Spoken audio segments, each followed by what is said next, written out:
Welcome to career beast. और यार आज की वीडियो में बात करने वाले हम लोग गेम डेवलपमेंट के बारे में कि आप गेम डेवलपमेंट गेम बनाना कैसे सीख सकते हो 1 महीने के अंदर, और वो भी बिना कोडिंग के। तो यार इस वीडियो में आज हमारे साथ है असीम। यार असीम की छोटा सा इंट्रोडक्शन दे देता हूँ। असीम सैनी ने अपनी ग्रेजुएशन IIT दिल्ली से कंप्लीट की है, और यार मेरा काफ़ी अच्छा दोस्त था। हम इसी में साथ में थे ब्रांच में।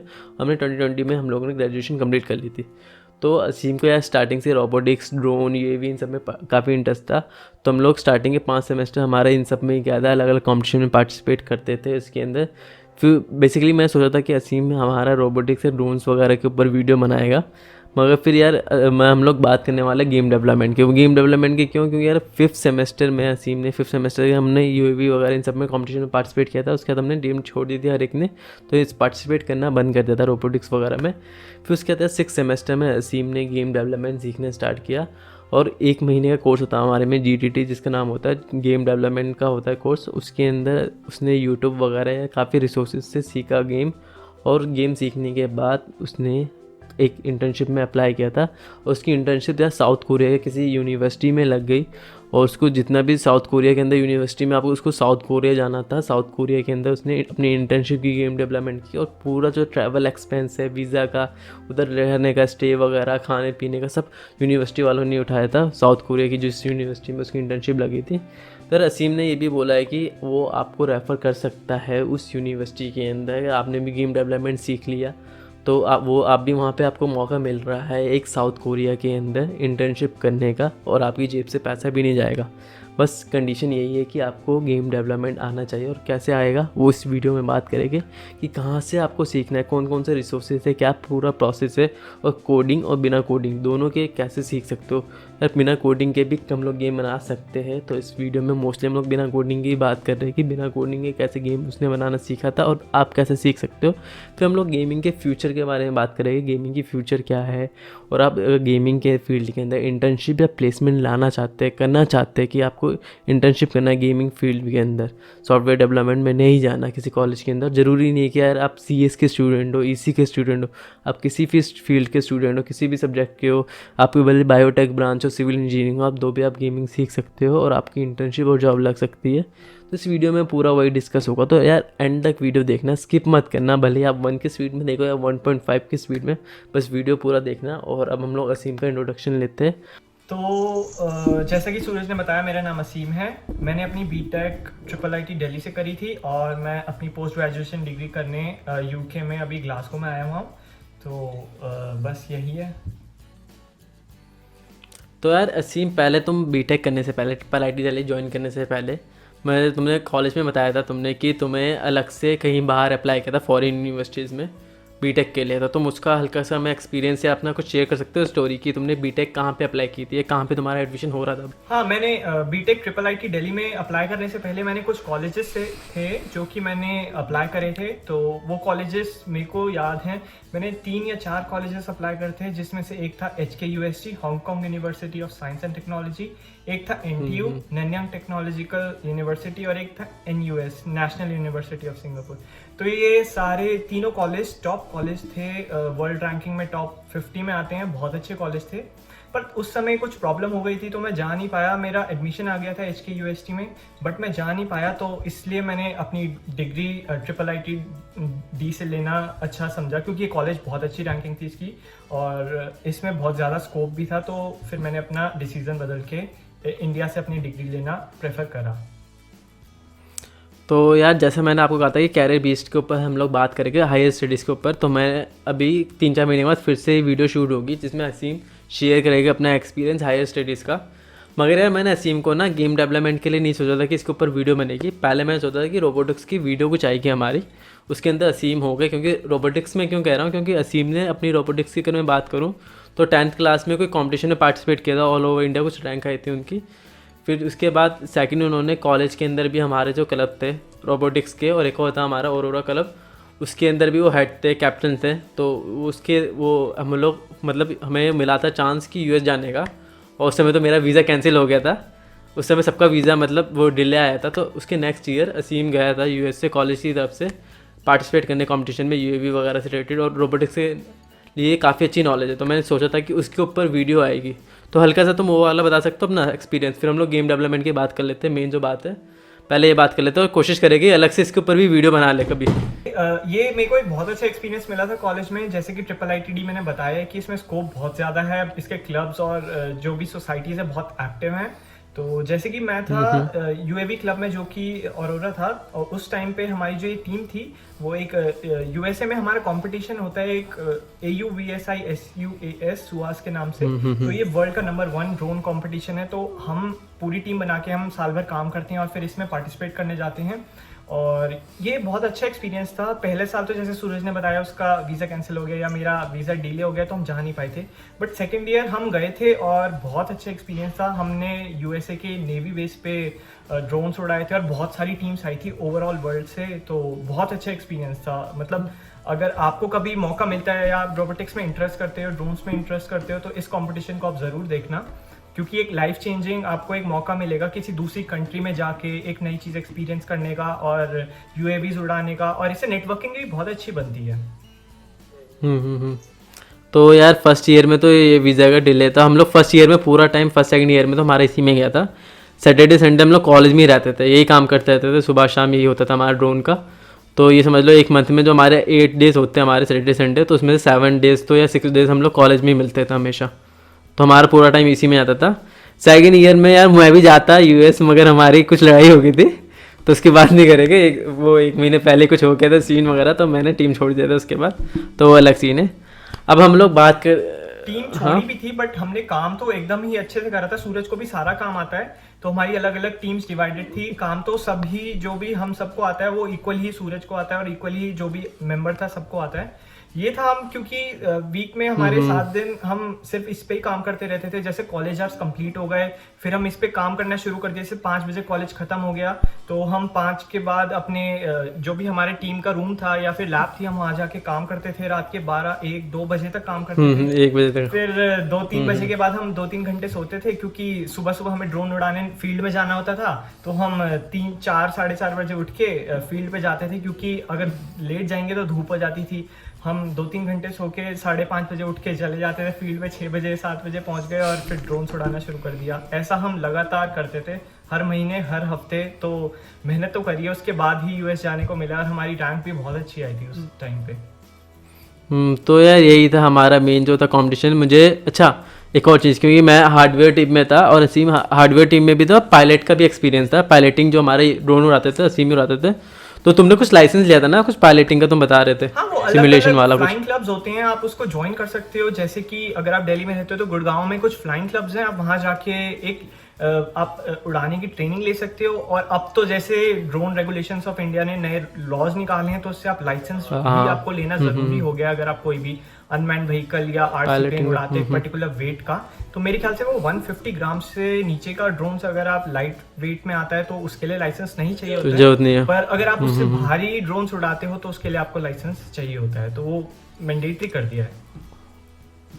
तो यार ये तो हो गई रोबोटिक्स की, इसके ऊपर वीडियो नहीं था हमारा, गेमिंग का था। तो हम लोग किसी और डायरेक्शन में आ रहे हैं, तो वापस गेमिंग पे आते हैं कि जब तुम्हारा इतना इंटरेस्ट था 10th क्लास से, शायद तुम इसी में इन्वॉल्व थे रोबोटिक्स वगैरह में, तो गेम डेवलपमेंट की फील्ड में कैसे घुसे तुम? मतलब इंटरेस्ट कहाँ से आया तुम्हारा, ये डेवलप कहाँ से हुआ? ये हमारे कॉलेज में जैसे इलेक्टिव्स होती हैं, तो हमारे कॉलेज में एक अच्छी बात है कि आपको अपने पसंद से कोई भी फील्ड चुनने का मौका मिल सकता है। तो मेरे को डिज़ाइन की देखा था मैंने, हमारे कॉलेज में इंट्रोड्यूस हुआ था, ये डिज़ाइन कोर्स था, गेम डेवलपमेंट एंड डिज़ाइन। तो मेरे को देख के अच्छा लगा, मेरे को लगा कि शायद इसमें जाके थोड़ा इंटरेस्ट आए। मैंने इसका एग्ज़ाम हुआ था, मैंने सोचा नहीं था कि मेरा क्लियर हो जाएगा, बट मैंने मेहनत करी एग्ज़ाम के लिए, तो मेरा एग्ज़ाम क्लियर हो गया। तो मेरे को कोर्स मिल गया था ये। तो जैसे ही कोर्स स्टार्ट हुआ, तो जैसे मेरे को गेमिंग करना हमेशा से पसंद है, तो मैंने सोचा अगर मैं ही कोर्स ज्वाइन करूंगा तो मेरा इंटरेस्ट अगर आ गया तो मैं इसके आगे अपनी फील्ड बना सकता हूँ, इसे अपने फ्यूचर में अपने मैं गेम डेवलपमेंट को ला सकता हूँ। तो मैंने फिर ये ज्वाइन करा, तो धीरे धीरे मेरा बहुत ज़्यादा इंटरेस्ट डेवलप होने लग गया। और ये फील्ड भी अच्छी है, मतलब अगर आपको क्रिएटिविटी अच्छी लगती है, नई चीज़ें बनाना अच्छा लगता है, एक्सप्लोर करना अच्छा लगता है, तो गेम डेवलपमेंट आपके लिए बहुत अच्छी फील्ड है। तो यार मैं एक चीज़ हल्का सा एक्सप्लेन कर देता हूँ कि क्या होता है कि ट्रिपल आईटी दिल्ली में 3rd एंड 4th ईयर में हम लोग कोर्स चूज़ कर सकते हैं खुद से, एक सेमेस्टर में जो कोर्स होता है। और ये बाकी कॉलेजेस की बात करें तो 4th ईयर में ऑप्शन मिलता है कि हम लोग कोर्स चूज़ कर सकते हैं। तो काफ़ी कोर्स होता है हमारा, उससे बीटेक से रिलेटेड भी होता है, साथ में हम लोग कुछ भी कर सकते हैं। अलग अलग एक फिल्म मेकिंग का कोर्स हमने किया था, फिर साथ में डिज़ाइनिंग वगैरह के कोर्स इंट्रोड्यूस हुए थे हमारे कॉलेज में। तो उस समय गेम डिज़ाइनिंग का पहला कोर्स था ये, जो आया था उसी टाइम पे। तो आई गेस 200 के अराउंड स्टूडेंट्स में इसमें भरा था, मगर सीट 40 स्टूडेंट्स की थी। तो उन्होंने टेस्ट लिया था, ऐसे नॉर्मल था, बेसिक क्वेश्चन पूछे थे, उसमें से कुछ 40 बच्चे सिलेक्ट किए थे, तो उसी में से सिम भी था, तो उसमें सेलेक्ट किया था। अच्छा, तो ये हुआ गेमिंग का। तो इससे पहले तुम गेमिंग करते होगे तभी तुम्हें इंटरेस्ट आया होगा गेम डेवलपमेंट में। हाँ बिल्कुल। तो कौन कौन से गेम खेले थे इससे पहले? तो इससे पहले मैंने बहुत सारे गेम्स खेले, जैसे आपने सुना ही होगा GTA की सारी सीरीज खेली है, grand theft auto, NFS, need for speed, और बहुत सारे गेम्स है जैसे कि अनचार्टेड है, लास्ट ऑफ अस है, सारे प्ले स्टेशन एक्सक्लूसिव, या फिर लीग ऑफ लेजेंड्स है, बहुत सारे गेम्स हैं, कॉल ऑफ ड्यूटी, और ये सारे नॉर्मल गेम जो आपने भी खेले होंगे। तो यही सब मैं भी खेलता था, बट मेरे को इससे फिर धीरे धीरे इंटरेस्ट आता गया कि मैं भी शायद अपना कोई ऐसा गेम बनाऊँ। तो फिर मैंने गेम डेवलपमेंट ज्वाइन करी। ठीक है, तो ये हो गई हमारी इस गेमिंग की बात। अब बात करते हैं कि कोर्स का, क्योंकि तुम्हारा कोर्स तुमने लिया था कॉलेज के अंदर और वहीं से गेम डेवलप किया था, उसी के बाद तुम्हें इंटर्नशिप मिली थी। तो तुम उस कोर्स के बारे में हल्का सा बता सकते हो कि कोर्स में हुआ था, मतलब बेसिकली कोर्स था क्या, किस चीज़ के रिगार्डिंग था और क्या क्या चीज़ें करवाई गई थी तुम्हें कोर्स के अंदर? तो हमारे कोर्स था गेम डिज़ाइन और डेवलपमेंट। तो हमें एक पर्टिकुलर प्रोजेक्ट मिला गया था कि हमें एक पर्टिकुलर गेम पे काम करना है। तो हमारे पूरे सेमेस्टर हमें इसी गेम पे काम करना था। तो हमारे जो प्रोफेसर थे, वो प्रोफेसर टिमोथी थे, वो अभी यूएसए चले गए हैं। तो उन्होंने हमें मेंटोर किया था एक अच्छे से, कोई भी एक प्रोजेक्ट चूज करो या कोई भी अपने पर्टिकुलर टाइप का गेम जो आपको अच्छा लगता है वो चूज करो और उस पर पूरे सेमेस्टर वर्क करो। तो जैसे कि अलग अलग स्टूडेंट्स ने अलग अलग, किसी ने फर्स्ट पर्सन शूटर, किसी ने एक्शन एडवेंचर गेम चूज करा। तो हमने भी कोई ऐसा गेम चूज करा था, उसके ऊपर हमने सारा रिसर्च करा सबसे पहले कि इसमें क्या क्या होना चाहिए। फिर हमने उसकी टाइमलाइन बनाई कि कौन कौन से पार्ट में क्या क्या बनाना चाहिए, ये क्योंकि ये सारी चीज़ें हमें सिखाया गया था। क्योंकि गेम डेवलपमेंट सिर्फ गेम डिज़ाइन और डेवलपमेंट नहीं सीखा हमने सीखा इसमें टीम वर्क और मैनेजमेंट और इन सब चीज़ों का भी बहुत बड़ा फैक्टर होता है। तो हमने ये सब चीज़ें सीखी और धीरे धीरे हमने एक छोटा गेम लेके उसको बड़े बड़े लेवल्स में बना के एक बड़ा गेम कन्वर्ट कर दिया था। और हमारे जो भी स्टूडेंट्स थे, अलग अलग सबका ग्रुप बना था और सब ने ही ये करा था, और एंड में सबका ही एक छोटे से एक बहुत बड़ा गेम बन के आया था, जो कि बहुत सही था। हमने इसकी वीडियोस भी बनाई थी, यूट्यूब पे भी पब्लिश करी, और जैसे कि बाहर से भी कोरिया से कोई आए थे हमारे प्रोफेसर, तो उन्होंने भी हमारे गेम्स देखे और अप्रिशिएट किया था बहुत ज़्यादा। तो मैं तुम्हें एक छोटी सी क्लिप दिखा दूंगा असीम के गेम की, जो असीम ने बनाया था और जिसके बेसिस पे शायद इनको इंटर्नशिप भी मिली थी, उसी गेम के बेसिस पे आई गेस मिली थी। हाँ, उसके गेम पे कुछ वर्कशॉप अटेंड किया था। थोड़े जो प्रोफेसर थे हमारे जो आए थे कोरिया से, उन टीम ने हमें टास्क दिए थे दूसरे गेम्स बनाने के, प्लस ये वाला गेम हमारा एक एक्स्ट्रा था जो कि हमने उन्हें दिखाया था, जिसके लिए उन्होंने हमें बहुत अप्रिशिएट करा था। बट उन्होंने हमें थोड़े टास्क दिए थे करने के लिए, ताकि हमें इंटर्नशिप मिल सके। तो इसके इंटर्नशिप की बात करेंगे, उससे पहले हम लोग गेमिंग के बारे में बात करते हैं। क्योंकि क्या है ना कि स्टूडेंट्स बोलते हैं कि भाई कोडिंग ही करनी है क्या, हर चीज़ में लोग कोडिंग को लेके आते हैं। तो गेम डेवलपमेंट में कोडिंग का कितना रिलेशनशिप है, कितना मतलब कोडिंग अगर आती है तुम तो गेम बना सकते हो? ज़रूरी है कि कोडिंग आनी चाहिए इसके लिए, गेम बनाने के लिए? तो यार कोडिंग एक चीज़ है जिससे लोग मानते हैं, हाँ गेमिंग में कोडिंग यूज़ होती है, बहुत ज़्यादा यूज़ होती है। बट अब जैसे जैसे डेवलपमेंट आती जा रही है, जैसे अब मैं आपको एक सॉफ्टवेयर का नाम बनाता हूँ, अनरियल इंजन 4 है। तो उसकी एक यूनिक बात है, उसमें ब्लूप्रिंट्स का यूज होता है। अब ब्लूप्रिंट्स एक विजुअल टाइप आपका है, जिसमें आपके सेट हैं जहां आप जोड़ सकते हो एक ब्लूप्रिंट को दूसरे ब्लूप्रिंट से। पर्टिकुलर बॉक्स होते हैं जो एक सर्टेन फंक्शन परफॉर्म करते हैं। तो आप एक फंक्शन करने वाले बॉक्स को दूसरे फंक्शन करने वाले बॉक्स से ज्वाइन कर देते हो, तो एक पर्टिकुलर टास्क होता है। तो इसमें कोडिंग कहीं पे भी यूज नहीं होता, और अगर कोई बिगनर है तो इससे स्टार्ट कर सकता है ब्लूप्रिंट से। ब्लूप्रिंट्स यूज करना बहुत आसान है और आप इससे यूज करके अपने कोई नया गेम बना सकते हो।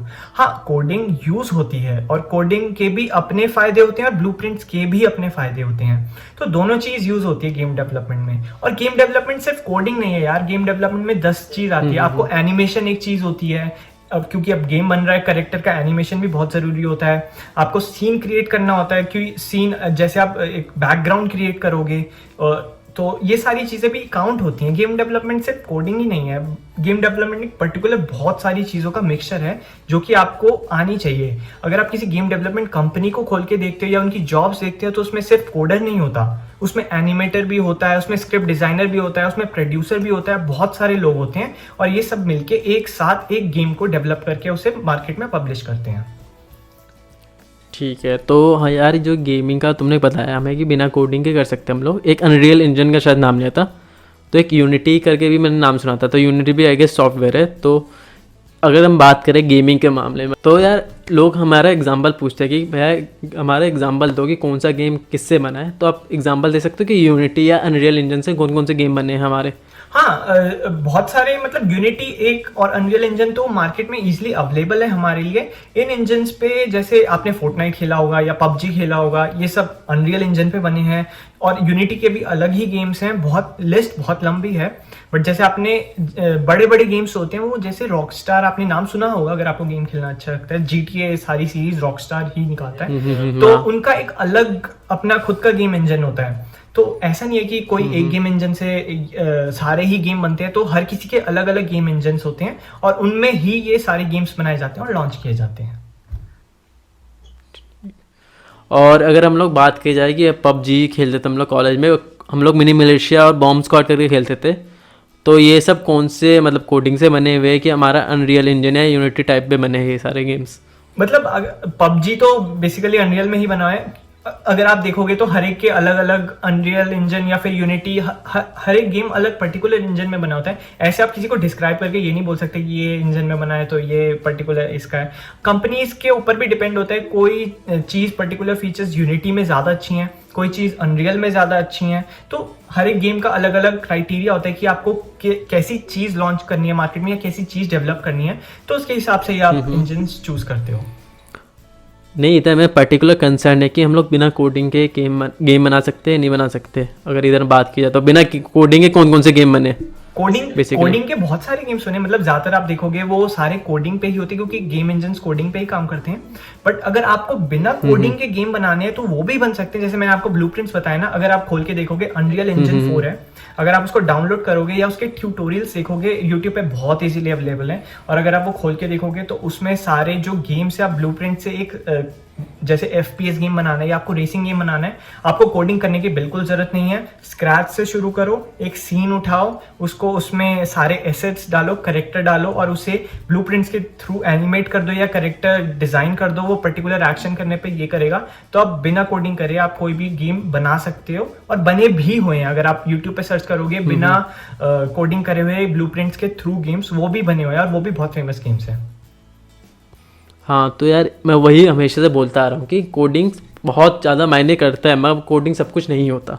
तो तुम्हें कोडिंग नहीं आती तो भी तुम गेम डेवलप कर सकते हो। ऐसे काफ़ी चीज़ें, वेबसाइट भी तुम बना सकते हो। तो इतने कोडिंग को लेके मतलब स्ट्रेस मत लिया करो कि कोडिंग नहीं आती, कोडिंग नहीं आती। तो ये मेरा मेन ये कंसर्न था इस वीडियो का कि बिना कोडिंग के तुम गेम बना सकते हो। तो आई गेस तुम्हें ये क्लियर हो गया होगा कि बिना कोडिंग के तुम गेम बना सकते हो। और काफ़ी सॉफ्टवेयर आते हैं हमारे, काफ़ी इंजन्स आते हैं जिस पर काम कर सकते हो। ठीक है, अब ये बात होगी अनरियल इंजन की। अब बात करते हैं गेम जब डेवलप करते हैं उससे पहले हमें गेम डिज़ाइन करना पड़ता है। गेम डिज़ाइन करना पड़ता है मतलब हमें जो सीन होते हैं, हमें कि सीन वगैरह आई गेस वो सेट करने होते हैं, कौन कौन से सीन होंगे। तो उस समय माइंड में क्या क्या चीज़ें रहती है कि हमें पर्टिकुलर ये सीन बनाना है, और उसमें कुछ डायमेंशन या हमारा डिस्टेंस वगैरह मैटर करता है नहीं करता? हाँ, ये सब फिजिक्स तो बिल्कुल ही, गेम डेवलपमेंट और फिजिक्स एक साथ ही चलते हैं, और मैथमेटिक्स और ये सब चीज़ें गेम डेवलपमेंट में बिल्कुल यूज होती हैं। तो जैसे अगर आपको गेम बना रहे हो तो आपको पर्टिकुलर प्लान करना पड़ेगा कि आपका ये लेवल है, उसके बाद ये लेवल आएगा और उसके बाद थर्ड लेवल आएगा। जैसे कि आप कुछ पहले के पुराने अगर आप गेम्स देखो, जैसे मारियो है, मारियो एक गेम से उसमें पर्टिकुलर लेवल है, फिर दूसरा लेवल आएगा। तो आप जैसे आपको पर्टिकुलर गेम बनाना है तो आपको प्लानिंग करनी बहुत ज़रूरी होता है। ये मैंने सीखा है कि आप बिना प्लानिंग के गेम डेवलपमेंट नहीं कर सकते। अगर आपको कोई भी गेम पर्टिकुलर डेवलप करना है तो आपको प्लानिंग से ही स्टार्ट करना पड़ेगा। बिना प्लानिंग के एक गेम बनाना बहुत मुश्किल है। ये नहीं कि आप कोई भी, जैसे आपका कोई ये पर्टिकुलर गेम बनाने का मन कर रहा है तो आपने उस पर शुरू कर दिया और फिर काम करने लगा है। तो सबसे पहले प्लानिंग का आता है। आप एक पर्टिकुलर लेवल डिजाइन करोगे, उसमें सारे उसके कौन से करेक्टर्स हैं, वो करेक्टर क्या करेगा और उसके क्या करने से क्या इम्पैक्ट पड़ेगा उसके आसपास सराउंडिंग वर्ल्ड में। तो आपको वो वर्ल्ड डिजाइन करनी पड़ती है, आपको करेक्टर डिजाइन करना पड़ता है, करेक्टर को एनिमेट करना पड़ता है एक पर्टिकुलर लेवल में। तो आपको सारी चीजें प्लान करके किसी एक फाइल में जैसे आप लिख लो, या पर्टिकुलर उसमें जैसे आपका कोई टीम वर्क है तो डिवाइड कर लो कि ये चीज़ें ये प्लान करनी है और फिर उसके अकॉर्डिंगली उसे एग्जीक्यूट करो। तो पहले ये एक लेवल का हो गया, इसके बाद ही दूसरे लेवल का आप करोगे, तो ये सब एक साथ जॉइंट एक चेन होती है। आप ऐसे नहीं कि आप शुरू कर दो और आगे आगे जाके जोड़ दूंगा, मैं ये कर दूंगा और फिर ऐसे बना दूंगा, तो ऐसा नहीं होता। आपको जैसे लेवल्स बनाने हैं तो आपको पहले ही सारी चीज़ें प्लान करके एग्जीक्यूट करनी पड़ेगी। ठीक है। और इसके अंदर मतलब हमारा बेसिकली एक ये कह सकते हैं कि हल्का सा आइडिया भी हमें होना चाहिए कि गेम ज़्यादा हम लोग खेल चुके हैं, पहले तो आइडिया होता है हमें कि कौन से गेम में क्या क्या था। हमारा GTA में जो ये हमारा सीन था तो हम उसको यूज़ कर सकते हैं, तो हमें एक आइडिया होना चाहिए गेमिंग का भी। हाँ, तो अगर आपको कि हम लोग गेम खेल रहे हैं 2-3 सालों से। बिल्कुल, अगर आपको गेम डेवलपमेंट करनी ही है तो सबसे अच्छी चीज़ है पहले आप गेम खेलो। गेम डेवलपमेंट आप ऐसे नहीं कि आपने कोई गेम खेला नहीं और आप बैठ गए, आपके दिमाग में ये आ गया, क्योंकि गेम खेलने से ही आपको पता चलेगा कि कौन सा कैरेक्टर क्या करता है। जैसे कि आप GTA खेलो, GTA 5 हो गया या फिर आपका टूम रेडर हो गया, ऐसे गेम्स में आप देखोगे कि कैरेक्टर कैसे पूरे वर्ल्ड में या किसी भी एक पर्टिकुलर ऑब्जेक्ट है गेम में उसके साथ इंटरेक्ट कैसे करता है। जैसे कि अगर उसको किसी प्लेयर को किल करना है तो उसके एक्शंस क्या है, या वो कैसे करेगा, या जंप करना है तो उसकी एनिमेशन कैसी होगी, या फिर किसी एक चीज को पर्टिकुलर होल्ड करना है या फिर एक लेवल से दूसरे लेवल जाना है, जंप करना है, तो ये सब चीजें आप एक गेम खेल के ही देख सकते हो कि कैसे सारी चीजें एक एनवायरनमेंट में एक दूसरे से इंटरेक्ट करती हैं। तो सब गेम डेवलप करने से पहले मैं सजेस्ट करूंगा मतलब आप गेम खेलो और फिर आपको आइडियाज भी बहुत सारे मिलेंगे कि मैं इसमें ये ऐड कर सकता हूँ, इसमें ये डिफरेंट होता है, क्या कर सकता हूँ, क्योंकि गेम डेवलपमेंट क्रिएटिविटी है। आप जितना क्रिएट करोगे उतना ही आप आगे बढ़ोगे। तो मेन हमारा वही है कि गेमिंग का आपको आइडिया होना चाहिए। कुछ गेम खेला हो तो आपको आइडिया लग जाएगा कि कैसे क्या हमारा सिनेरियो, क्या सीन बनना है, क्या करेक्टर के कैसे हमारों की यूनिफॉर्म, ड्रेस वगैरह सब आपको आइडिया लग जाएगा। तो अभी हम लोग तुम्हारे गेम के बारे में बात करते थे। तो तुमने गेम बनाया था, उसका थोड़ा सा डिस्क्रिप्शन दे दो कि क्या गेम, बेसिकली क्या गेम था, कितने लेवल थे और कितना टाइम लगाया टोटल उस गेम को बनाने में। तो मैंने अपना सबसे पहला गेम बनाया था द लास्ट एंड, मैंने उसका नाम दिया था। मेरा और एक मेरा पार्टनर था, तो हमने एक गेम बनाने से पहले हमने पूरा उसको डिज़ाइन करा। हमने उसमें लेवल्स डिज़ाइन करे, हमने उसका एनवायरनमेंट डिज़ाइन करा। पहले हमने नेट पे सर्च करा कि हमें ऐसा पर्टिकुलर गेम बनाना है, थर्ड पर्सन शूटर गेम बनाना है, तो उसमें पर्टिकुलर कौन से लेवल, तो हमने पहले उसकी थीम सेलेक्ट करी कि किस बेसिस पे वो होनी चाहिए। फिर हमने उसके कैरेक्टर्स को डिज़ाइन करा कि ऐसा कैरेक्टर्स, कौन सा कैरेक्टर इस पर्टिकुलर लेवल में सूट होगा, हमारे पूरे गेम में सूट होगा, क्योंकि हमारा थोड़ा वर्ल्ड वॉर का गेम था। तो एक पर्टिकुलर लेवल ही कौन सा मतलब कैरेक्टर कौन सा होना चाहिए जो कि इस पर्टिकुलर गेम में सूट करे। फिर उस कैरेक्टर के हमें एनिमेशन भी ऐसे ही दिखाने थे कि वो कैसे जंप करेगा, कैसे फाइट करेगा, और ये सारी चीज़ें हमने डिसाइड करी। और फिर हमने जैसे जहाँ पे हमने ये गेम बनाना था उस एनवायरनमेंट को देखा। हमने एक बड़ा सा उसमें एक कैसल बनाया था, तो कैसल के आसपास क्या क्या होता है, तो हमने अलग अलग वेबसाइट्स गूगल सर्च करा कि कहाँ से कैसी चीज़ होती है। जैसे आपको ऐसा पता ये तो होगा नहीं कि अगर आपको एक कैसल बनाना है या आपको कोई टाउन बनाना है, आपको सारी चीज़ें पता हो उसमें क्या होंगी। तो हमने अलग अलग चीज़ें नेट पे सर्च करी, अलग अलग गेम्स में देखा कि उन्होंने इसको ऐसे एग्जीक्यूट करा, इस रूम में ये सामान है, या वर्ल्ड वॉर के टाइम पे बंकर्स बनते थे उसमें क्या क्या सामान रखा होता था। तो ये सब चीजें हमने प्लान करी, लिखी, तो पर्टिकुलर किस चीज को कहाँ होना चाहिए और वो कैसे हमारे से इंटरेक्ट करेगी। मतलब हमें उसमें एक जगह रेडियो दिखाना था, तो उस रेडियो में हमें गाने डालने थे। उस गाने को भी पर्टिकुलर, जैसे हमने वर्ल्ड वॉर का बनाया तो 1945 1944 के गाने होने चाहिए उसमें। तो ये सब चीजें आपको देखनी, क्योंकि अगर आप कोई एक, जैसे कि मैं बता रहा हूँ, अगर आप बना रहे होते एक पर्टिकुलर वर्ल्ड वॉर का गेम और उसमें कोई 2010 या 2015 का कोई गाना डाल देते तो बहुत अजीब लगता। तो ये सब चीजें ध्यान देनी पड़ती है। तो ये परफेक्ट प्लानिंग का ही एक वो है, आपको प्लान करना पड़ता है परफेक्टली।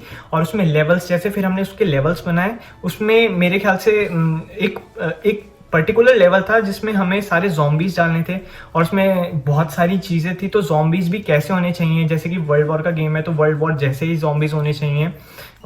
तो जैसे हम हमारी नाज़ी या रशियन आर्मी थे तो हमने उसके पर्टिकुलर ही ज़ॉम्बीज डाले और उसमें पर्टिकुलर एनिमेशन डाला। तो ये सब चीज़ें आपको अच्छे से प्लान करनी। तो हमारा तो हमें ये गेम बनाने में, जैसे सूरज आपको वीडियो दिखाएगा जो मैंने उसे दी है, तो आप देखोगे हमें ये पूरा गेम बनाने में 4 महीने लगे थे, पूरा सेमेस्टर निकल गया था। बट एंड रिजल्ट बहुत अच्छा था, हमने बहुत मेहनत करी थी इसमें दिन रात, और एंड रिजल्ट बहुत अच्छा आया था। हमने ट्यूटोरियल सीखे थे, क्लास में जो सीखा वो सब एग्जीक्यूट करा, और आप देखोगे सारा गेम्स ब्लूप्रिंट पे बना है, हमने कोई कोडिंग यूज नहीं करी इसमें। तो बेसिकली क्या है ना कि हमारा गेम हम लोग कह सकते हैं कि हम लोग काइंड ऑफ जब मूवी बनाते हैं ना, छोटी छोटी चीज़ों पे हमें ध्यान देना होता है। मूवी या सीरीज़ बनाते हैं तो हर छोटी चीज़ पे ध्यान देना होता है, कॉस्ट्यूम वगैरह हर चीज़ पे, कि कुछ गलती हल्की सी नहीं निकले। तो इसमें भी यही होता है तुम्हारा गेम में कि तुम्हें एकदम हर चीज़ के ऊपर परफेक्शन चाहिए होता है। तो हर छोटी चीज़ पे तुम्हें ध्यान देना होता है, हर चीज़ के ऊपर, ठीक है। ये मेन होता है, क्योंकि हम एक्शन, अब किसी को मार रहा है बंदा और कोई एक्शन ही मैच नहीं कर रहा, चल रहा है उसके पैर, उसको मूव ही नहीं कर रहे, तो वो सिर्फ अजीब सी लगती है। तो वो सब चीज़ों पे ध्यान देना पड़ता है, छोटी छोटी ये सब चीजें होती और हैं। जो तुम जैसे कह रहे हो चार, आप गेम डेवलप करोगे तो ये सब चीजें आती हैं। आपने कोई पर्टिकुलर मोशन डाल दिया उसमें, एक पर्टिकुलर मूवमेंट डाल दिया, एक पर्टिकुलर वे ऑफ इंटरेक्शन डाल दिया ऑब्जेक्ट के साथ, तो वो अच्छा नहीं लग रहा, तो आपको उसे बार बार एग्जीक्यूट करके देखना पड़ता है कि सही ऑर्डर में कैसे आएगा और सही कैसे वॉक करेगा। क्योंकि कुछ कुछ अगर आप एनिमेट करते हो प्लेयर्स को, तो जैसे आप रन कर रहे हो पर उसके पैर बहुत तेज चल रहे हैं और वो धीरे रन हो रहा है, तो ये सब चीज आपको देखनी पड़ती है, छोटी छोटी चीजें गेम डेवलपमेंट में।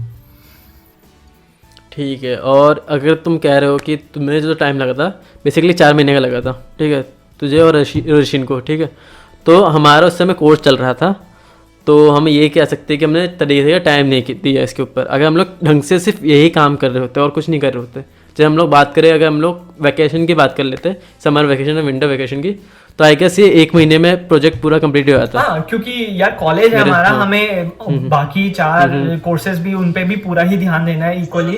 तो हमने जितना भी ध्यान दिया तो उसमें हमारे 4 महीने लग गए, बट उन 4 महीनों में हमने कॉलेज में रुक रुक के पूरी रात ये एग्जीक्यूट करा, गेम बनाया, सारा डेवलप करा। बट हाँ, अगर हमारे पास दूसरे कोर्सेज नहीं होते तो 1 महीने में हो जाता ये, और ज्यादा अच्छा बनता ये गेम, क्योंकि हमारे पास इतना टाइम नहीं था, लिमिटेड टाइम था, तो उसमें हमने ये बना के एग्जीक्यूट करा था, फिर भी बहुत अच्छा बना था। तो यार आप देख सकते हो कि 1 महीने में तरीके से 1 महीने माने हम लोग कॉलेज का था, वो 4 महीने गए थे, मैं बाकी कोर्स थे, तो तरीके से 1 महीने जितना टाइम दिया, आउटपुट 3 या 4 वीक, कम 4 वीक के आसपास का आउटपुट दिया, और उससे इतना अच्छा गेम बन गया कि एक इंटर्नशिप मिल गई हमें, साउथ कोरिया में मिली थी इंटर्नशिप। साउथ कोरिया के कॉलेज में गया था मैं इंटर्नशिप करने। तो इंटर्नशिप के बारे में हल्का सा बेसिक बताता हूँ, उसके बाद हम लोग ये रिसोर्स वगैरह के बारे में डिस्कस करेंगे, कैसे गेम सीखना है ये सब। तो हल्का सा इंटर्नशिप के बारे में एक्सपीरियंस शेयर करता हूँ। तो मेरी इंटर्नशिप थी साउथ कोरिया के कॉलेज में थी, सेंगनम यूनिवर्सिटी थी, बहुत अच्छी यूनिवर्सिटी है। गेम डेवलपमेंट में इसका पर्टिकुलर कोर्स भी है स्पेशल, अगर आपको आगे जाना है तो आप इसमें जा सकते हो। तो कॉलेज से यूनिवर्सिटी हमारे कॉलेज में आई थी और उनका 1 वीक का प्रोग्राम हुआ था, वर्कशॉप। तो उसमें हमें उन्होंने गेम डेवलप करना सिखाया था, मतलब हमने तो सीखा था बट उन्होंने यूनिटी पे और बहुत सारी चीजें हमें एग्जीक्यूट करना सिखाया था। तो उसमें उन्होंने बोला था आपको पर्टिकुलर, हमें टास्क दिए गए थे, मतलब हमारा बहुत बड़ा बैच था, लगभग 70-80 स्टूडेंट्स अटेंड करते थे।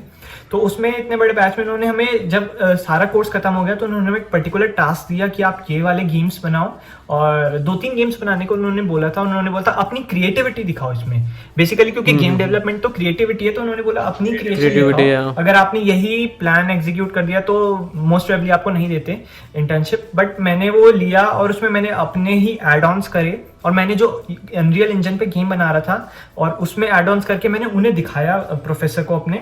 तो उन्होंने इस बेसिस पे जब रिजल्ट आया तो मेरे को सेलेक्ट करा इस इंटर्नशिप के लिए, क्योंकि मैंने थोड़ा नया क्रिएटिविटी उसमें ऐड कर दी थी और अपना दूसरा प्रोजेक्ट भी उन्हें शो करा था।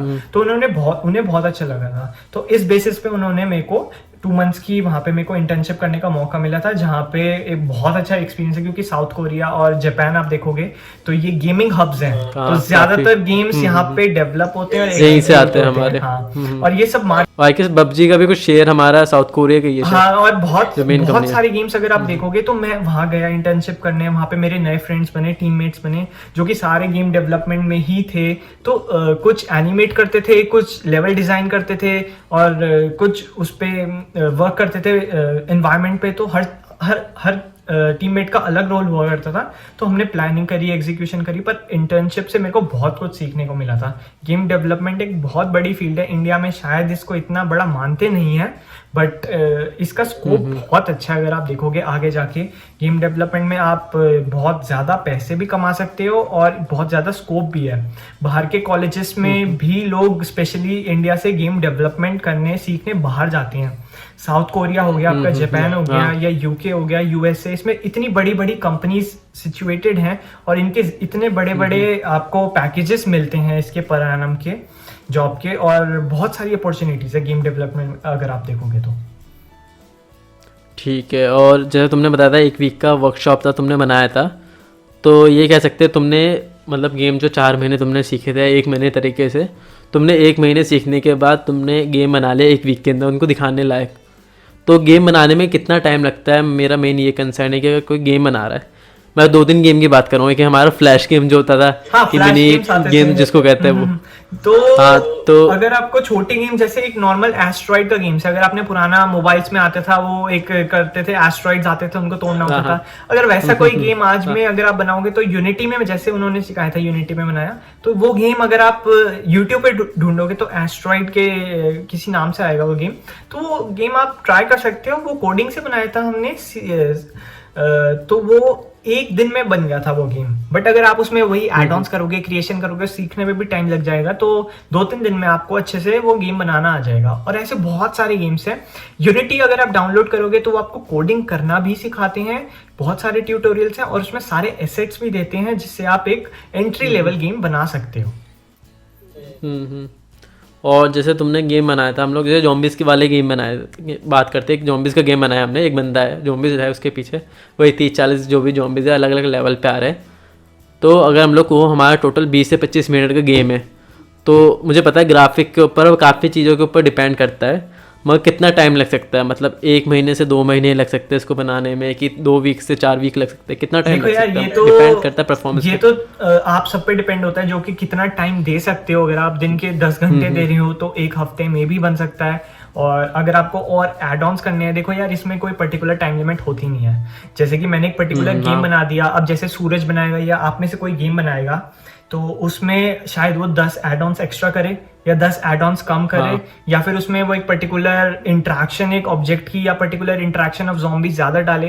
तो इफेक्ट्स भी जो होते हैं, जैसे कि मैंने अगर एग्जांपल देता हूँ, मैंने गेम बनाया, उसमें मैंने ज़ॉम्बी को मारा, उसमें से ब्लड निकला।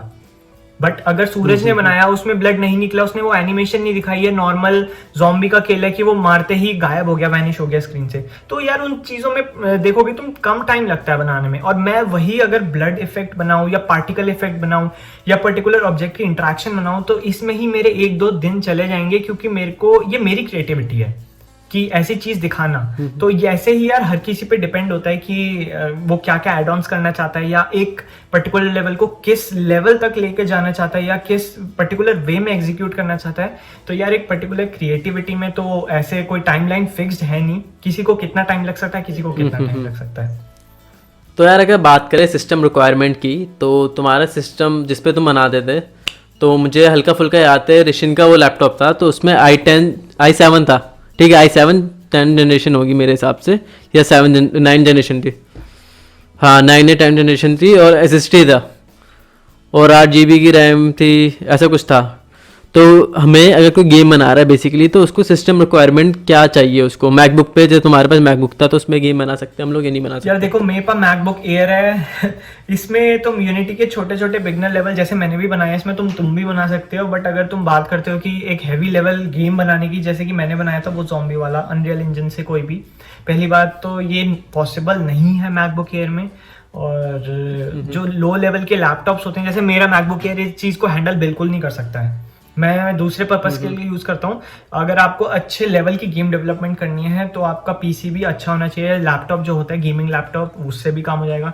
तो i7 या i5 तो मिनिमम होना चाहिए, और ग्राफिक कार्ड भी 8 GB जैसे आ गए और भी होते हैं, तो मिनिमम 4 GB का मिनिमम होना चाहिए। 8 GB बिल्कुल, इतना तो मिनिमम होना ही चाहिए। और रैम भी आपकी 8 GB तो मिनिमम होनी ही चाहिए। SSD हो तो बहुत ज़्यादा अच्छी बात है, क्योंकि हार्ड ड्राइव में वही स्लो हो जाता है टाइम। तो गेम डेवलपमेंट अगर आपको अच्छे लेवल की करनी है, हाई लेवल की करनी है, तो ये चीज़ें तो ज़रूरी है। बट हाँ, अगर आपको एंट्री लेवल की करनी है तो वो आप बिल्कुल यूनिटी में ट्राई कर सकते हो, जैसे मैंने करा था। एस्ट्रॉइड का गेम है या छोटा दूसरे लेवल का गेम है तो यूनिटी में आप बना सकते हो। मैकबुक एयर या कोई रिशिन का मेरे हिसाब से 4 GB का था ग्राफिक कार्ड, मेरे ख्याल से 6 GB का था उसका ग्राफिक कार्ड। बट हाँ हो सकता है 4 या 6 का ही होगा फिर। तो उसमें भी यार, उसमें भी हमारी स्पीड स्लो हो जाती थी, क्रैशेस हो जाते थे। तो यार देखो वो गेम उसमें भी बनाते हुए क्रैश हो गया, और वो लैपटॉप एकदम उसका फैन चल जाता था, हीट हो जाता था। तो वो लैपटॉप भी हमारे गेम पे थोड़ा हल्का हो गया था। तो यार गेम डेवलपमेंट तो फिर भारी चीज़ मांगती है आपको अगर। हाँ तो रैम भी मतलब मेरे हिसाब से रैम आप लोग 16 GB के हाँ आसपास 16 GB रखना, तो क्योंकि इसका 8 GB का था। रिकमेंड करूंगा ही मैं, 8 GB में भी हाँ प्रॉब्लम्स हो जाती हैं। हाँ तो 16 GB रखना, और ग्राफिक कार्ड मिनिमम 4 का रखना, वरना 6 का रखना तो ज़्यादा सही रहेगा तुम्हें। अगर गेम डिज़ाइन डेवलपमेंट की सोच रहे हो और अच्छे लेवल की सोच रहे हो तो 8 GB की ग्राफिक कार्ड कोशिश करना रखने की। मुझे पता है कॉस्टली है, मगर इतना होगा तो सही रहेगा। हाँ यार देखो ठीक है चीज़ें, और कॉस्टली है रैम बट 16 GB एक रखना। बार ही तुम पैसे डालोगे और चीज, हाँ वन टाइम इन्वेस्टमेंट है इसमें। तुम गेम्स भी खेल सकते हो और तुम्हारी गेम डेवलपमेंट भी हो जाएगी, और सारे सॉफ्टवेयर, सारे वर्ल्ड के हेवी सॉफ्टवेयर चल जाएंगे तुम्हारे इसमें। ठीक है, अगर अब हम लोग बात करते हैं कि अब तुमने गेम सीखा तो कोर्स होता है, हमें पता है कोर्स टीचर करवाते हैं, मगर टीचर्स से हम लोग इतना नहीं सीखते। ऑनलाइन ही हम लोग कहीं ना कहीं हाथ पैर मारते हैं। तो वो चीज़ बताओ, हाथ पैर कहाँ पे मारा था तुमने, रिसोर्स कौन से यूज़ किए थे? यार देखो ये तो सही बात है, टीचर क्लास में सिखाते हैं तो कुछ लोग अटेंड कर पाते हैं, कुछ नहीं कर पाते, कुछ सीखने का मन कर रहा होता है, नहीं कर रहा होता है। हमारे साथ भी हुआ था बहुत बार। तो उसके लिए रिसोर्सेज यार यूट्यूब पे बहुत सारे चैनल्स अवेलेबल हैं। एक है वर्टेस क्रिएटिव क्लासेस या कुछ ऐसे नाम से है, आप यूट्यूब पे सर्च कर सकते हो उसे, और उस पे सारे आपको ट्यूटोरियल्स मिल जाएंगे अनरियल इंजन पे, स्पेशली ब्लूप्रिंट से कैसे आप एक गेम बना सकते हो, फर्स्ट पर्सन शूटर। कोडिंग बिल्कुल यूज नहीं हुई है।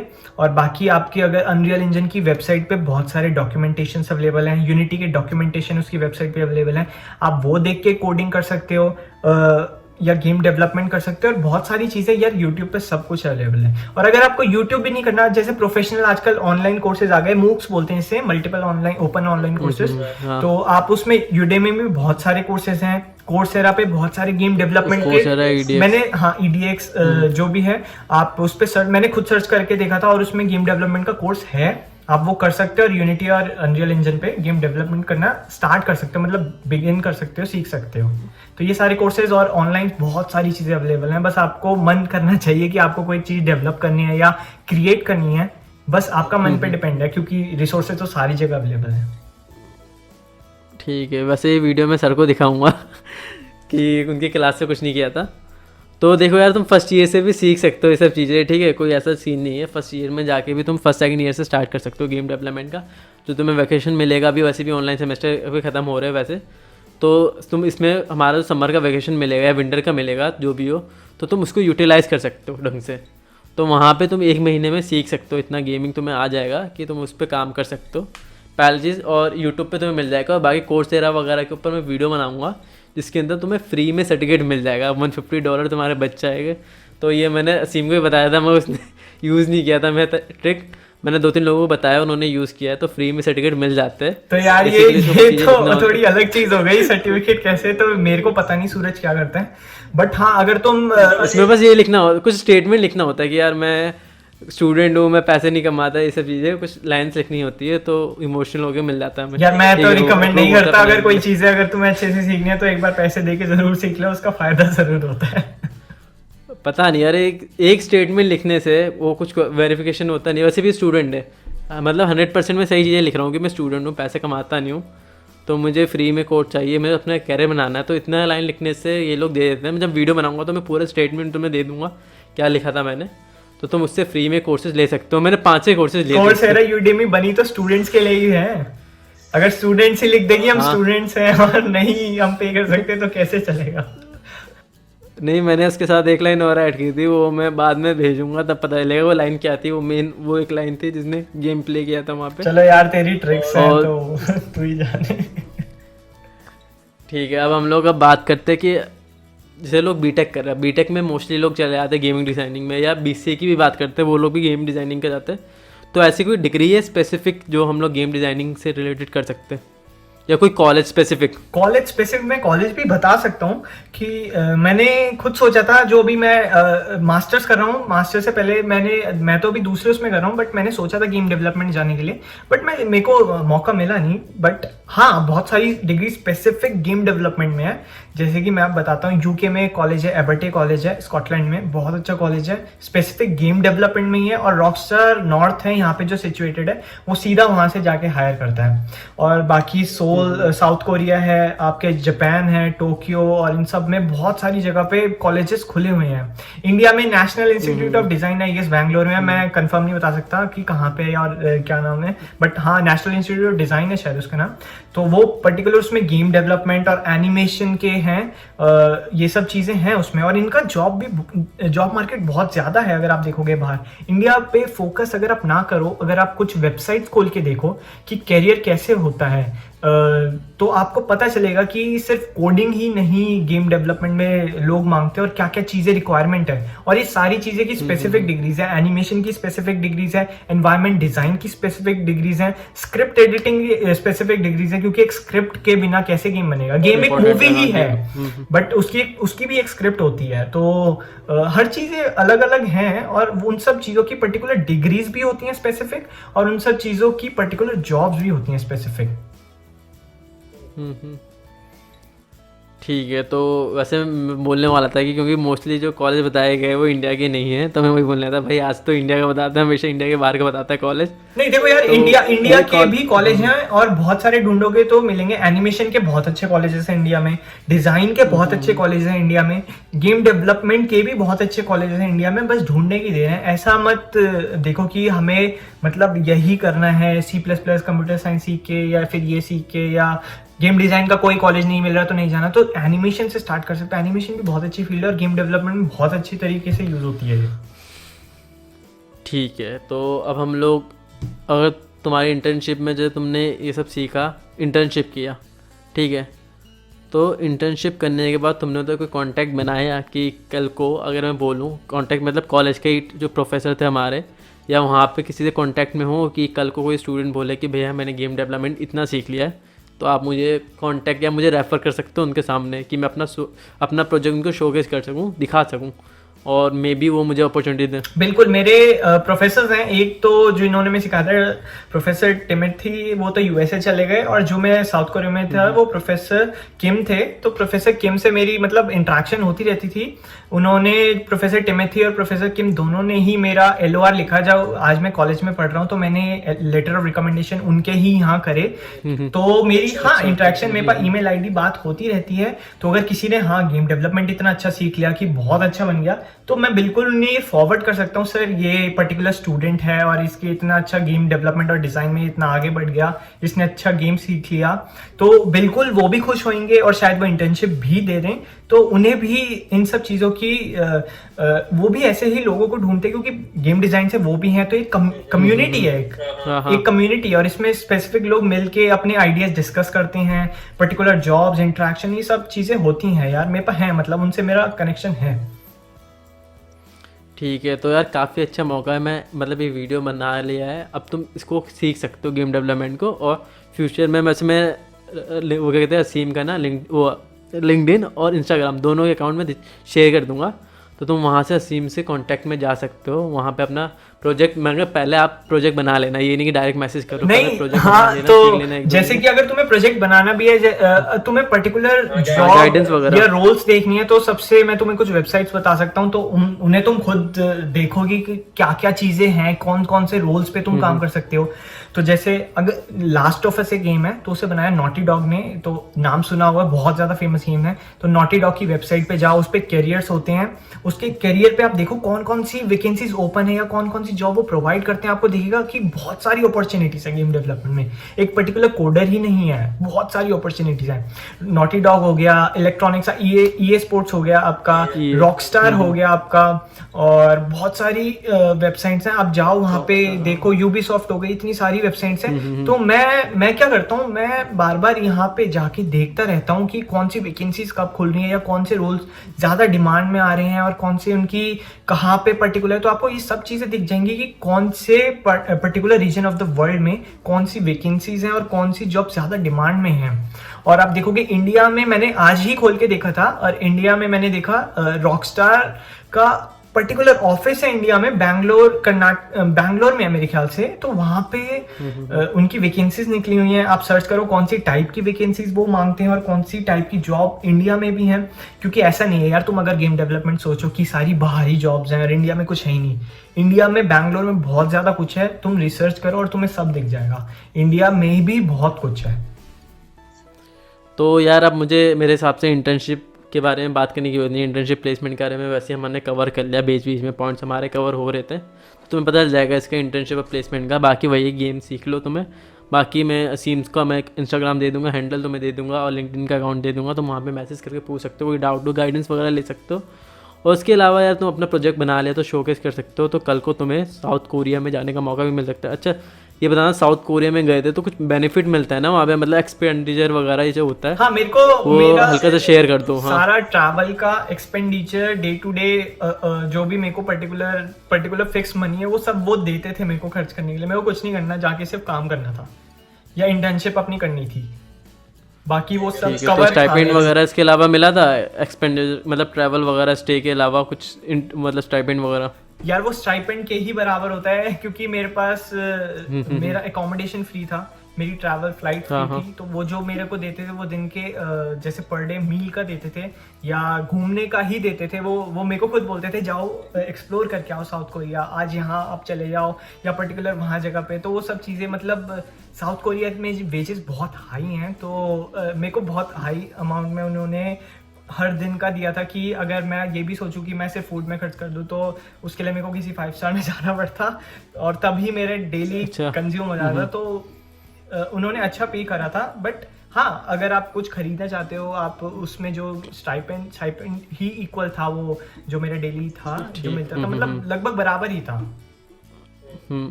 तो हम लोग कह सकते हैं कि अगर तुमने ढंग से सीख लिया तो तुम्हें अपने जेब से 1 रुपये भी खर्च नहीं करना, वहाँ पे तुम जा सकते हो, स्टे वगैरह सब कुछ, सब चीज़ का एक्सपेंडिचर वो लोग खुद से उठाएंगे, तो तुम्हें सिर्फ काम सीखने के ऊपर मतलब है और एक्सप्लोर करने की होता है, बस ये मेन था हमारा, ये रीज़न था। और 1-2 चीज़ें और मैं डिस्कस कर लेता हूँ कैरियर के बारे में। एक लास्ट पॉइंट हमारा हो कैरियर के बारे में ही, अगर हम लोग कैरियर देखा जाए इंडिया में स्कोप, तुम्हें क्या लगता है कि जैसे गेमिंग का हमारा क्रेज़ इंक्रीज़ हो रहा है इंडिया के अंदर, यूट्यूबर काफ़ी आ रहे हैं और लोगों के माइंड में भी गेमिंग चल रहा है, काफ़ी गेम आ रहे हैं, तो गेम डेवलपमेंट का फ्यूचर इंडिया में क्या है वो मुझे बता दो, एक लास्ट पॉइंट। देखो यार, इंडिया में गेम डेवलपमेंट का फ्यूचर बहुत अच्छा है, क्योंकि जैसे मैं साउथ कोरिया, सबसे पहली बात तो हम शुरू करते हैं इंडिया की मार्केट। इंडिया की मार्केट बहुत ज़्यादा ह्यूज है। अगर तुम्हारा एक अच्छा स्टार्टअप है, कोई अच्छा आइडिया है, कोई अच्छी क्रिएशन है, अगर तुम इसे इंडिया में लॉन्च करते हो, जैसे कि मैं एक छोटा सा गेम बना लेता हूँ, सब उससे मतलब आई डोंट नो, सब छेड़ते हैं, जैसे कि कैंडी क्रश है। कैंडी क्रश एक गेम है, एक छोटा गेम है, और बट अगर तुम उसमें जैसे इंडिया में लॉन्च हुआ तो यार रातों रात मिलियंस या फिर हफ्ते में मिलियंस उसके डाउनलोड्स हो जाते हैं। हाँ, डाउनलोड बिल्कुल, और डाउनलोड्स के ऑडियंस काफी कितने ज्यादा पैसे मिलते हैं, तुम वही सोच लो। मतलब गेम ऐसा जरूरी नहीं है कि तुम एक बड़ा हाई फाई ग्राफिक वाला गेम बना रहे हो और उसको प्ले स्टेशन पे या पीसी पे लॉन्च कर रहे हो अनरियल इंजन पे बना के। नहीं यार, इन सब चीज़ों पे छोटे गेम्स भी बनते हैं, पजल गेम्स भी बनते हैं, अलग अलग टाइप ऑफ गेम्स बनते हैं। जैसे कि अभी मैं बताता हूँ, लॉकडाउन हुआ था इंडिया में और एक पर्टिकुलर गेम, जैसे तुमने सुना होगा अमंग अस बहुत ज्यादा फेमस हो गया। अगर तुम देखोगे इसके ग्राफिक्स क्या है, ग्राफिक्स इतने अच्छे नहीं है, कुछ नहीं है, उसकी सिर्फ उसका जो थीम है, स्टोरी और उसकी जो पर्टिकुलर स्टोरी या पर्टिकुलर गेम में करना होता है, वो सब चीजें बहुत ज्यादा अच्छी हैं, तभी वो इतना फेमस हो गया। और इंडिया में यार, इंडिया में कोई भी गेम ऐसा लॉन्च हो जाए और वो हिट चला जाए ना, तो हफ्ते में या महीने में उसमें इतने डाउनलोड्स हो जाएंगे कि बूम, एकदम तुम्हारा जो स्टार्टअप या कुछ भी कंपनी है वो एकदम हाई राइज कर जाएगी। तो सबसे अच्छी बात ये है इंडिया में, इंडिया की मार्केट बहुत अच्छी है। अगर तुम यहाँ कोई पर्टिकुलर अच्छा लेवल का गेम बनाते हो या अच्छे क्रिएटिविटी करते हो उस गेम में, तो वो गेम पक्का ही डाउनलोड होगा यार, कोई अच्छी चीज क्यों नहीं लेगा। तो यही है, इंडिया में स्कोप बहुत अच्छा है। तुम बाहर से भी पढ़ के इंडिया में लॉन्च कर सकते हो गेम्स, क्योंकि मैंने देखा है, मेरे भी बहुत यहाँ दोस्त अब बन गए हैं और बहुत थे, मेरे को पता है, जो बाहर पढ़ के वापस इंडिया आ गए, क्योंकि इंडिया की मार्केट इतनी अच्छी है। क्योंकि आप पर्टिकुलर स्टार्टअप लॉन्च करो यहाँ, कोई भी गेम लॉन्च करो या कोई भी चीज़ लॉन्च करो, हिट जाएगी। ये तो है ही। और अमंग अस में वैसे कितना टाइम लगेगा बनाने में? अगर अमंग अस बनाने जाएंगे हम लोग तो तुम्हारे हिसाब से कितना टाइम लगेगा? यार देखो, वही टाइम पे वही है, अगर तुम उसकी स्टोरी ही सेट करते हो या तुम उसका क्रिएशन करते हो, मतलब गेम बनाने से पहले उसकी स्टोरी बनाओगे, उसमें पर्टिकुलर एक टाइमलाइन लगेगी, फिर उसको एग्जीक्यूट करोगे, उसमें पर्टिकुलर टाइमलाइन लगेगी, फिर उसमें बग्स भी निकलेंगे, उसको सॉल्व करोगे, एनिमेशन बनाने में टाइम लगे, तो पूरी टीम काम करती है, कोई एक पर्टिकुलर बंदा काम नहीं करता। तो उसको बनाने में मैं तो नहीं बता सकता कि कितना टाइम लगेगा, बट अगर तुम ऐसा ही कोई गेम बनाओगे तो यार डिपेंड होता है पर्सन टू पर्सन कि उसको अब आइडिया क्लिक हो गया, अब ये चीज़ क्लिक हो गई एक्स्ट्रा। तो तुम देखोगे कि कोई भी गेम होता है वो पर्टिकुलर एक ही बारी में रिलीज नहीं होता, तो उसमें अपडेट्स आते रहते हैं, उसके बग्स, जैसे कोई भी सॉफ्टवेयर है, कुछ भी चीज़ ले लो यार, उसमें अपडेट्स रेगुलरली आते रहते हैं, नई नई चीज़ें आती रहती हैं। तो ये सब टाइमलाइन फिक्स होती नहीं है कोई भी, और उसमें एडिशंस होते रहते हैं। तो यार आई गेस आप लोगों को सब कुछ समझ में आ गया होगा गेम के बारे में जो हम लोग डिस्कस करना था। मेन कंसर्न ये था कि कोडिंग के बिना कैसे गेम डेवलप कर सकते, इसका स्कोप क्या है, और तुम इसमें इंटर्नशिप प्लेसमेंट वगैरह हमने डिस्कस कर लिया। बाकी आप लिंक्डइन वगैरह पे देख सकते हो, स्पेसिफाई कंपनी की वेबसाइट तो है ही हमारी जहाँ पे आप देख सकते हो। तो यही मेन आपका ये पॉडकास्ट का मेन यही था कि रीज़न कि आपको पता चले कि गेम डेवलपमेंट कैसे करते हैं और बिना कोडिंग के कैसे करना है, या हम लोग कोडिंग भी है तो कैसे कर सकते हैं हम लोग। तो हमें पाथ पता चल गया है और मैं कोशिश करूँगा कि ऐसी वीडियो और 2-3 आए वो गेम डेवलपमेंट की, मैं 1-2 लोगों से और डिस्कस करके कोशिश करूँगा अलग से इसके ऊपर वीडियो बनाऊँ। स्पेसिफाई कोर्स और कॉलेज के बारे में भी डिस्कस करेंगे हम लोग। और बाकी असीम तो अभी 1-2 वीडियो में और आएगा। एक तो मैं सोच रहा हूँ रोबोटिक्स की बनाने के लिए, क्योंकि उसका एक्सपीरियंस काफ़ी अच्छा है हमारा ड्रोन वगैरह का, तो वो बना सकते हैं हम लोग। और एक 4-5 महीने बाद एक बार वो एक्सपीरियंस हो जाए फॉरेन अभी, क्योंकि यूनिवर्सिटी में कर रहे हैं, तो हम लोग उसके ऊपर भी वीडियो बना सकते हैं कि फॉरेन यूनिवर्सिटी का कल्चर और इंडिया का कल्चर कंपैरिजन कर सकते हैं, स्कॉटलैंड और इंडिया का बेसिकली। तो ये सब चीज़ें बाद में आपकी आएगी, तो चैनल को सब्सक्राइब कर देना, ऐसी वीडियो आती रहेगी। तो थैंक यू असीम इस वीडियो में आने के लिए और अपना इतना टाइम देने के लिए और इतने अच्छे से एक्सप्लेन करने के लिए सारे पॉइंट्स। नहीं यार थैंक यू। तो मैं तुम सबको भी बोलता हूँ कि अगर मेरी वजह से कोई पर्टिकुलर बंदा इंटरेस्ट हो जाता है और वो आगे बढ़ जाता है तो बहुत अच्छी बात है। मैं यही बोलूँगा कि अगर तुम्हारा क्रिएशन में या क्रिएटिविटी में इंटरेस्ट है तो बिल्कुल मत छोड़ो, और इस फील्ड को ऐसा मत समझो कि स्कोप नहीं है, हर चीज़ नहीं है। तुम ट्राई करो, और ट्राई करने पे बहुत सारी चीज़ें ही तुम्हें आगे दिखेंगी। कुछ लोगों को ये होता है कि जॉब्स नहीं है, इसमें ये नहीं है, तो मैंने जैसे बताया तुम वेबसाइट विजिट करो, तुम्हारा अपने आप ही कॉन्फिडेंस बूस्ट अप हो जाएगा कि हाँ यार इसमें है, मेरे को जाना चाहिए। तो ये सब चीज़ें हैं यार, तो इनको रिसर्च करो, ट्राई करो। बहुत सारी चीज़ें हैं, इंडिया में भी हैं। इंडिया बहुत अच्छी जगह है, मार्केट बहुत अच्छी है, हर चीज़ बहुत अच्छी है। तो अगर तुम ट्राई करोगे तो तुम्हारे लिए एक पर्टिकुलर स्पेस ज़रूर एलोकेटेड है, और वहाँ पे तुम बहुत ज़्यादा बूस्ट अप कर सकते हो खुद को। तो यार मैं भी थैंक यू कहूँगा। और मेरा इंस्टाग्राम है वो सूरज शेयर कर देगा, और मेरा लिंक्डइन शेयर कर देगा। वहाँ पे तुम सब मेरे से कॉन्टैक्ट कर सकते हो और बात कर सकते हो। और बाकी अगर कोई तुम्हें टिप्स चाहिए पर्टिकुलर, या किसी कंट्री की, या कौन सी गेम डेवलपमेंट में कोई चीज़ है, ज़रूरी नहीं है गेम डेवलपमेंट में, कोई नॉर्मल बात करनी है कि हाँ मैं यहाँ पढ़ना चाहता हूँ या वहाँ कैसे जाना चाहता हूँ, तो तुम मेरे को फॉलो करके मैसेज कर सकते हो। मैं तुम्हें ज़रूर टाइम लेके रिप्लाई कर दूंगा उस पर। तो ठीक है यार, अगर कोई कांटेक्ट करना है आपको तो असीम का मैं कांटेक्ट डिटेल दे दूंगा, आप वहाँ से कांटेक्ट कर लेना असीम को। और आई होप आपको ये वीडियो अच्छी लगी होगी, आपके ऑलमोस्ट सारे डाउट क्लियर हो गए होंगे। तो थैंक यू असीम इस वीडियो में आने के लिए और इतने अच्छे से एक्सप्लेन करने के लिए। तो यार वीडियो को बस लाइक कर देना, शेयर कर देना और चैनल को सब्सक्राइब करके बेल आइकन दबा देना।